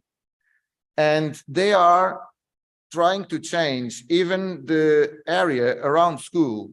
And they proposed that we can move it, we can change it. And they sent messages, not only through the school newspaper, but also they wrote to the municipality. In 2021, we produced an handbook of practices, the YouTube channel, and finally, the online newspaper. And these are some of the outputs. At the national level, we started a project, Marisa is there, and there too. We started the project 2017, training journalists in media literacy. In a pre-pandemic phase, with the Ministry of Culture, the Presidency of the Republic, with certified journalists as teacher trainers. Then some subjects of the training courses are media literacy, not only disinformation, okay? Different subjects, general subjects. And also project work, exploring resources that may be used in classrooms, things like that. First, in 2019, we trained 100 teachers countrywide from 40 schools.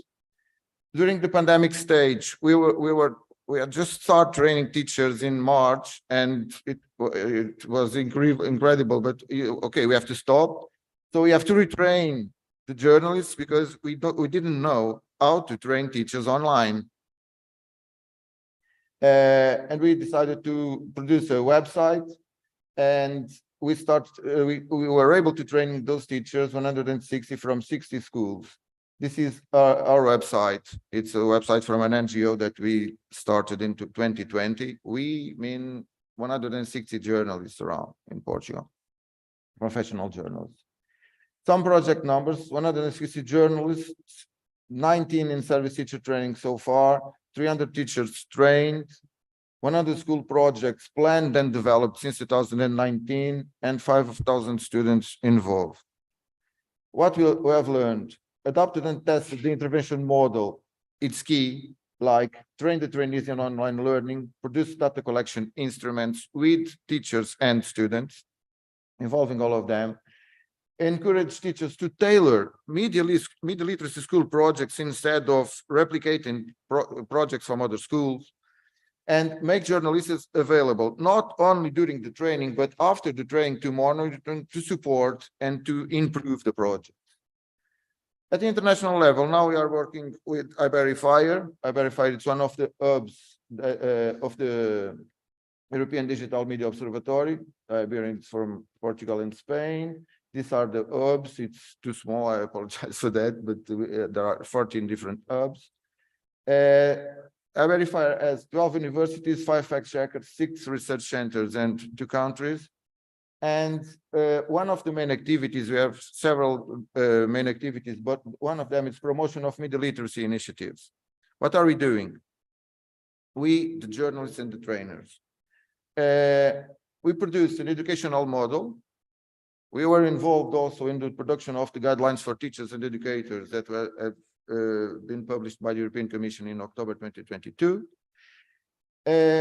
We are training teachers. We have 3 different courses, and journalists, but also other publics like students in the private context, migrants, refugees, and other. In media literacy, we are supporting media literacy projects in schools, with schools visits. We are also launching different campaigns, and we had the opportunity to train teachers in Cape Verde, but and to train journalists in all Portuguese-speaking countries in Africa, and also in East Timor.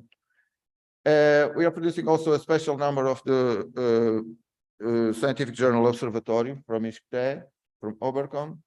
And now we have the journalist's role. So having in mind all these projects, what are the possible roles that journalists can play?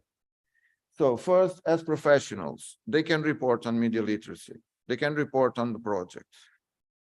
They can also work as experts. This is scientific and technical knowledge, because they know a lot about journalism, about how to produce news and other content, about ethics, about the deontology, about law, and also about regulation. Not all of them, okay, but some of them at least are able to.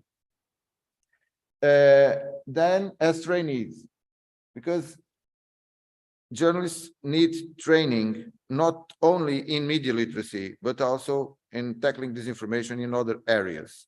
So they can play an important role here. Then as co-producers, they can produce with students, like for instance, some projects that we have in Europe, like detectors, or the press week in France, organized by Clémy.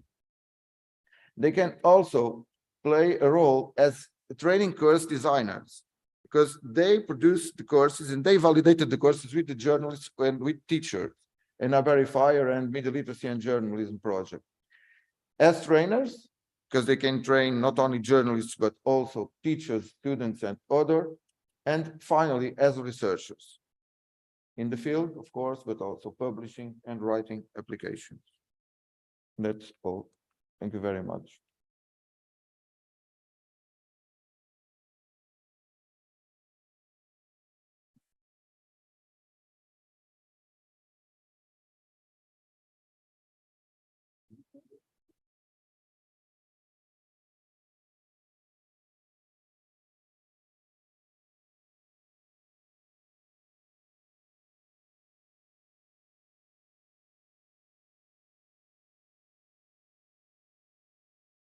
Okay, thank you so much, Vítor, and all of the other presenters for this very inspiring session.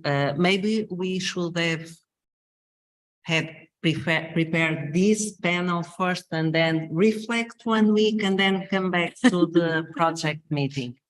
But for now, we still have some minutes, and maybe I can give the floor to the audience. And thank you so much also for staying with us until now.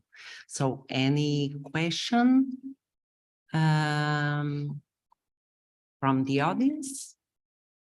The difficult one is the first one. Okay, so then I can do my role. Okay.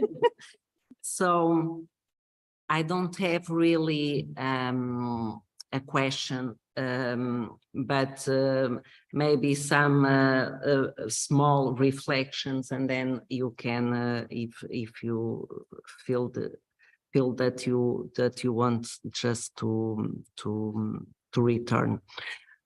So first, when I was listening to you, I was thinking, well, maybe should we go home? Because no, not real, but yeah, no, no, but because yes, it's really so difficult nowadays to think where we are in relation to the news. So no news, influence of the algorithms, no news at all, for instance, during our media days. Also, the facts don't really are important. It looks like the facts are not really important, and news are anything. So if news are anything, what can we count to be news?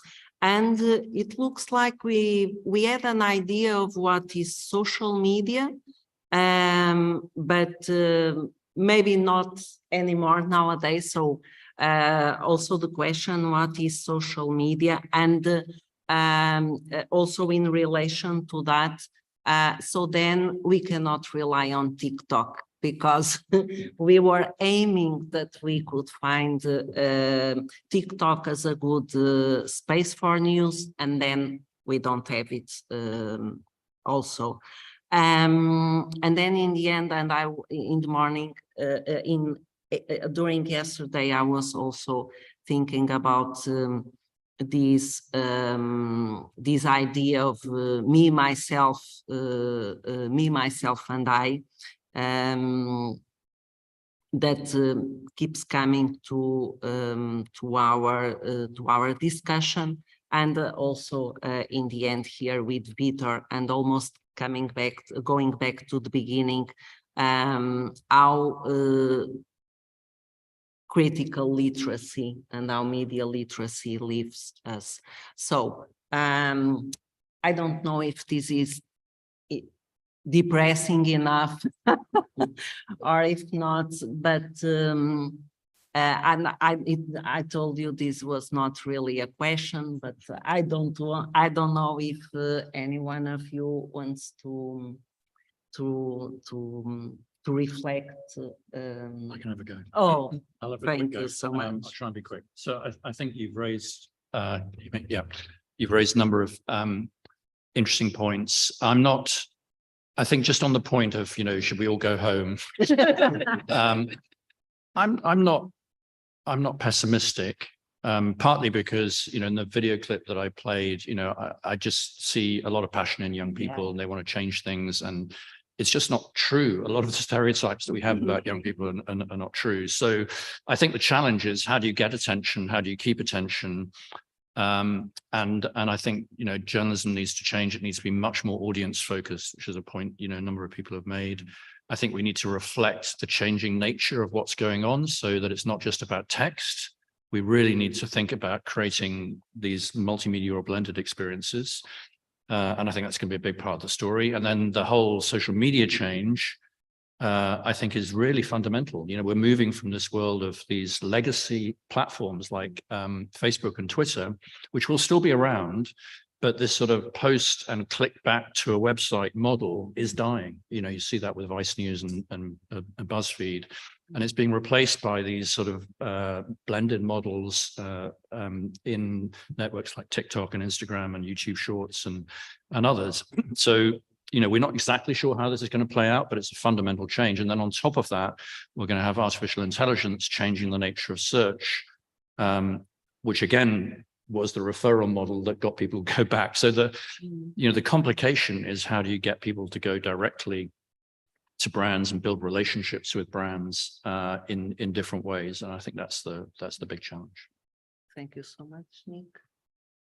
Any one of you? Yeah, Lynn, please. I do find it encouraging that young people went back to the brands during the times of crisis. I think that there is I think that, in the midst of what we've all said, we all are studying this because we care about young people and believe that they actually have a lot to bring to the conversation. And so I think that we are facing a lot of challenges in relation to how these institutions that haven't really worked for us are now not working for young people. And I can say that speaking from perhaps one of the more dysfunctional countries represented here.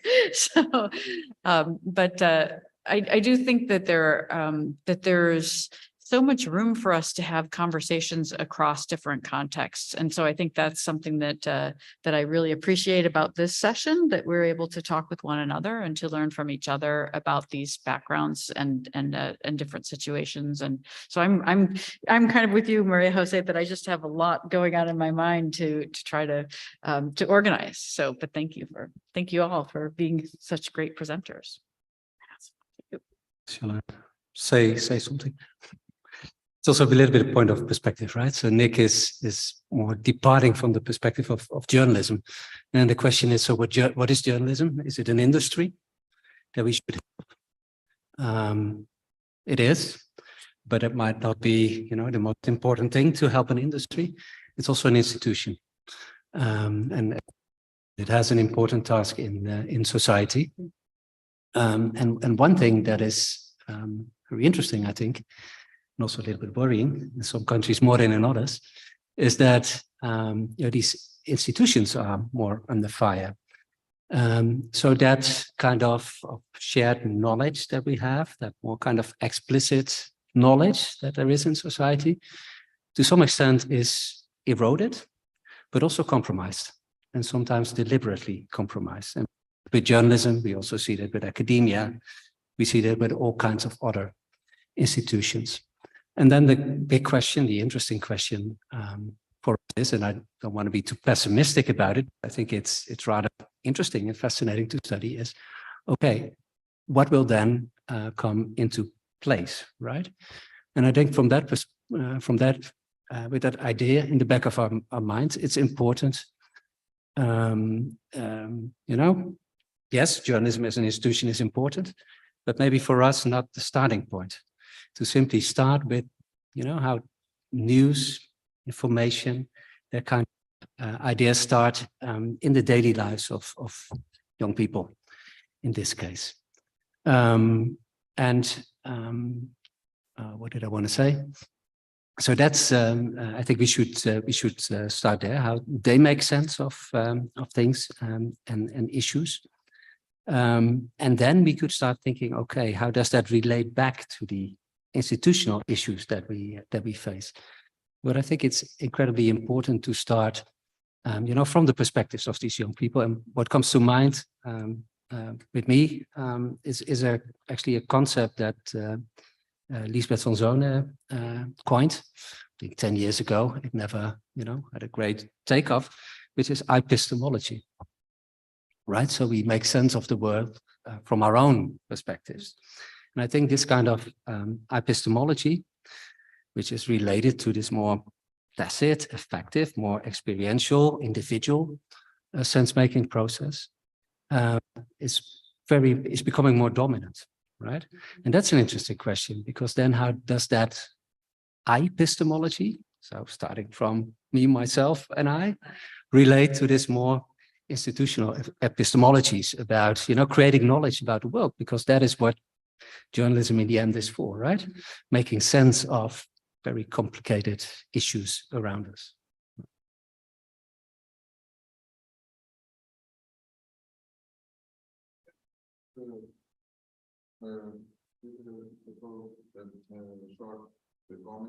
Say that in 1998, Nell Hobbs from the United States, she wrote something like that.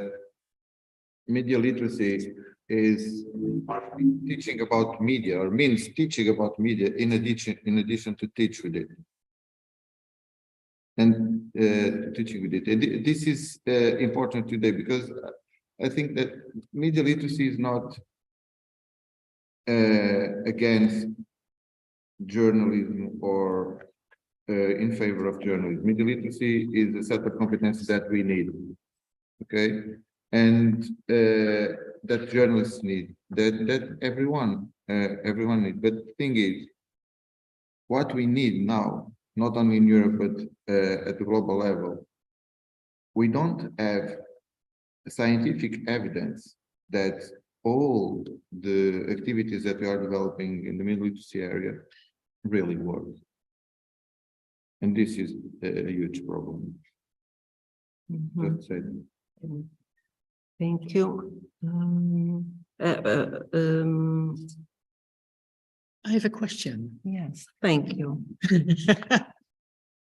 I don't think I have a lot to say, but I have a question to Lynn. Because you came up with the idea that we may not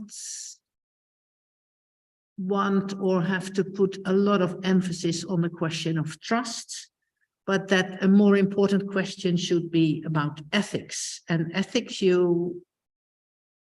I may have misunderstood you, but ethics for you was a personal question. So asking yourself what is good for me or what is bad for me. So how do you relate these two to each other? So what would be in it for journalism, the world, us, young people themselves, if we lay less emphasis on the questions of trust and what to trust and who to trust and when to trust, and move that particular question to an more ethical question of what is good for me, what is bad for me? Oh, thank you. Thank you for that question. And I think actually I was very much in agreement with what Marcel was saying about thinking of it as a starting point of, that young people, at least in my experience with as an educator and as a person who works with young people on a volunteer basis, is that is always the question that they start with is, well, what's in it for me, in a certain sense. But I also think that that's not necessarily, it's a different framing, but it is not necessarily one that does not have a collective dimension to it. So I think that's the thing that that where there's space for us to try to talk about where there's overlap, and why I brought up the issue of accountability, because I think that when we talk about there's a tendency, at least, to think if we're talking about epistemology, to use Lisbeth van Zonen's term, that we're talking about something becoming very self-centered. But I don't think it's about being only oriented toward the self, although that's a problem, but it's a starting point for where you go from there. And so I think that what I meant by that is sort of a shift from a normative perspective where we all agree what journalism is, we all agree what democracy is, and that that's a good thing, to recognizing that not everybody has had that experience, and that many people, in fact, have not experienced democratic societies as being equitable or places where human rights have been preserved and reserved, and prioritized. And so when we start with the perspective of how people have lived their experiences, that we still want to ask questions about trust, but we also want to recognize that the systems that we have taken on as good or normative are not always for everybody.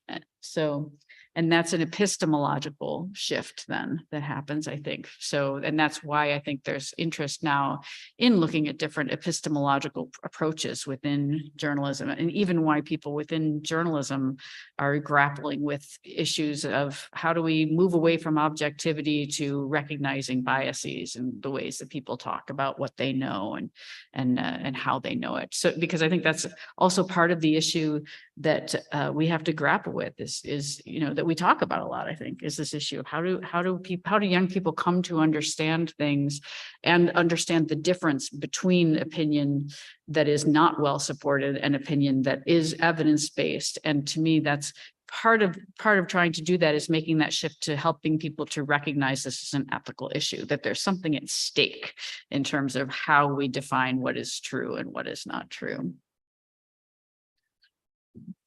Thank you. I don't know if that's so, Anna, please.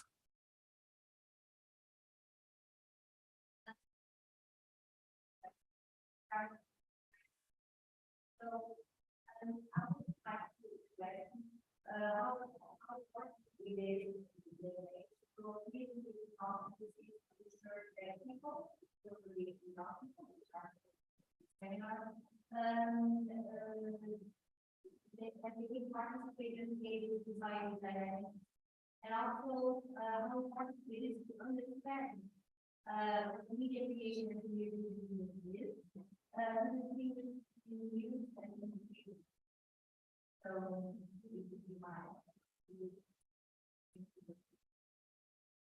Who wants to? Sounds like that's Victor's question. Can I ask you a question as well? So where does this question about the difference between news and entertainment come from? So what do you want to know?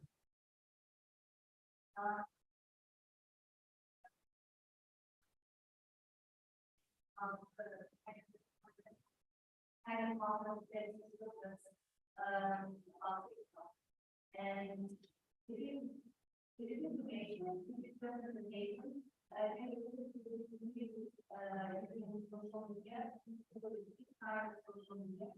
then why we use and develop media communication competency. So this is where my question comes from. Okay. But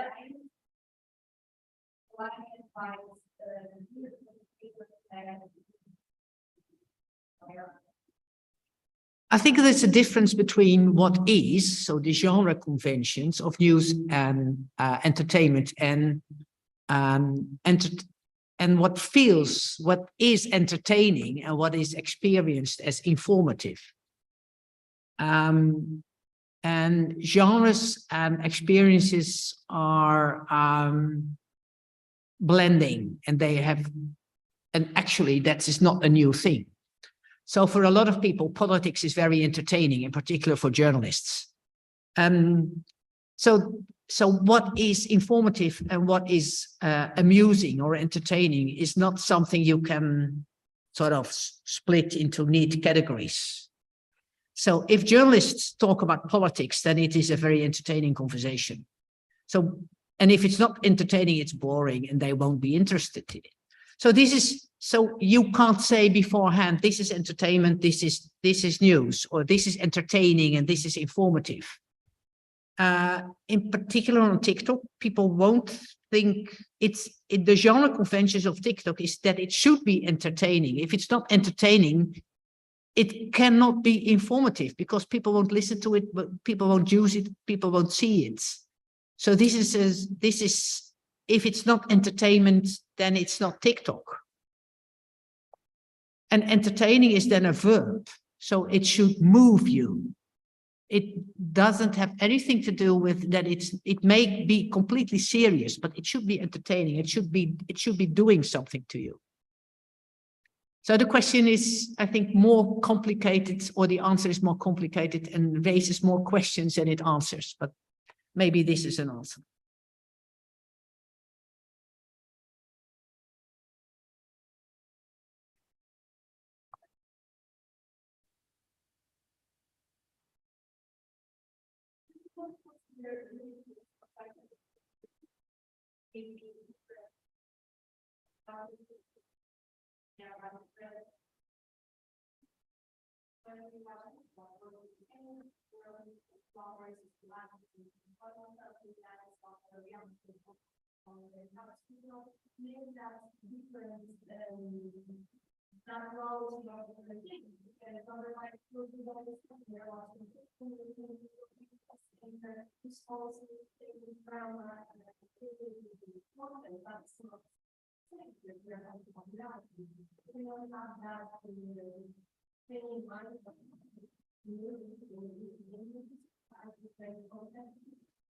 I think you're making a very valuable point, and that is that we should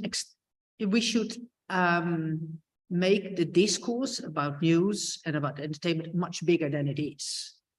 So we are talking about being thrilled. We are talking about that something is valuable. We are talking about that something is worthwhile. We are talking about that something is informative. We're talking about something is boring. So there are a lot of emotions, a lot of feelings, and a lot of verbs involved in our relationship with news as well as other genres.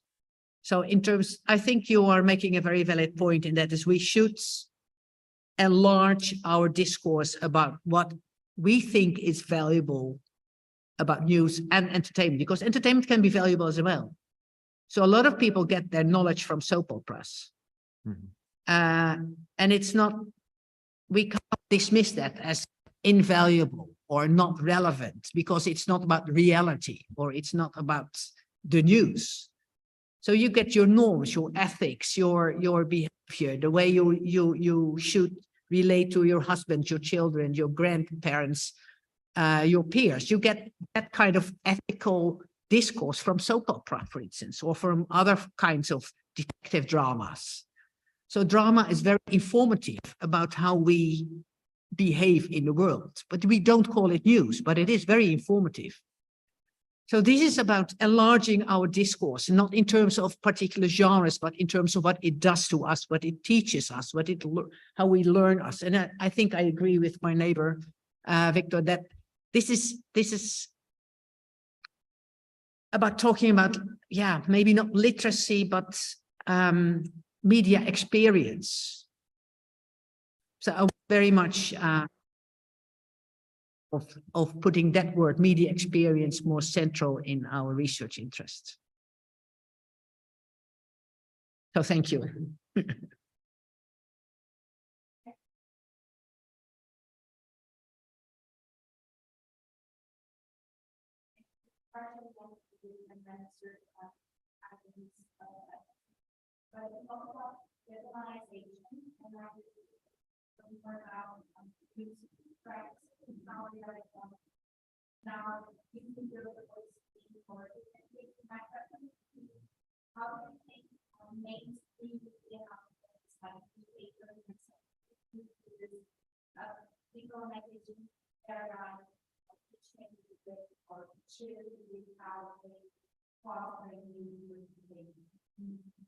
Thank you. That's a very big so I think that there is quite a bit that's going on, and things to sort of point to this, and also what some of us have talked about in relation to gained traction. I think in the United States, for example, there's an indigenous news source called Indian Country Today that's available around the United States. And so it's now something that has linked together a number of news sources. And so it has become something that is now, legitimated within indigenous communities, for example, because it's sort of, because it's a network of people who report and who also create podcasts and who share information. So I think that the decolonization process is fundamentally always about from the ground up, and, very much aligned with Vrije. Was it you were talking about Vrije? I think about, the process of trying to see where people have power and want to be empowered.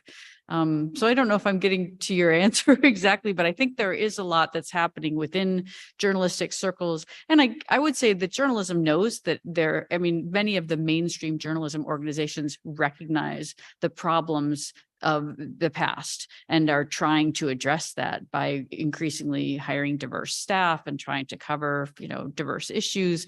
So it's not something that is completely, separated from that.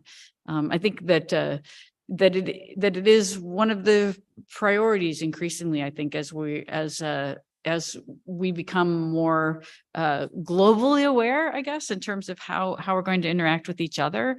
So that's where, again, it comes, I guess, to an ethical question. I don't know if I'm exactly answering the question at all, but I think it's a very good question, and I hope that we can continue to discuss it. Thank you. Okay, so only we have one more question. No? Let's sing the song of Joan Armatrading, Me, Myself, and I. Me, myself, and I, and yes. And so we are now finalizing our 2 days working.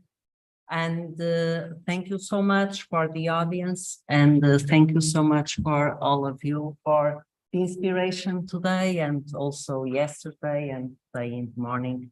And thank you a lot. Well, thank you for bringing us together. Yeah. So yes, thank you. Thank you.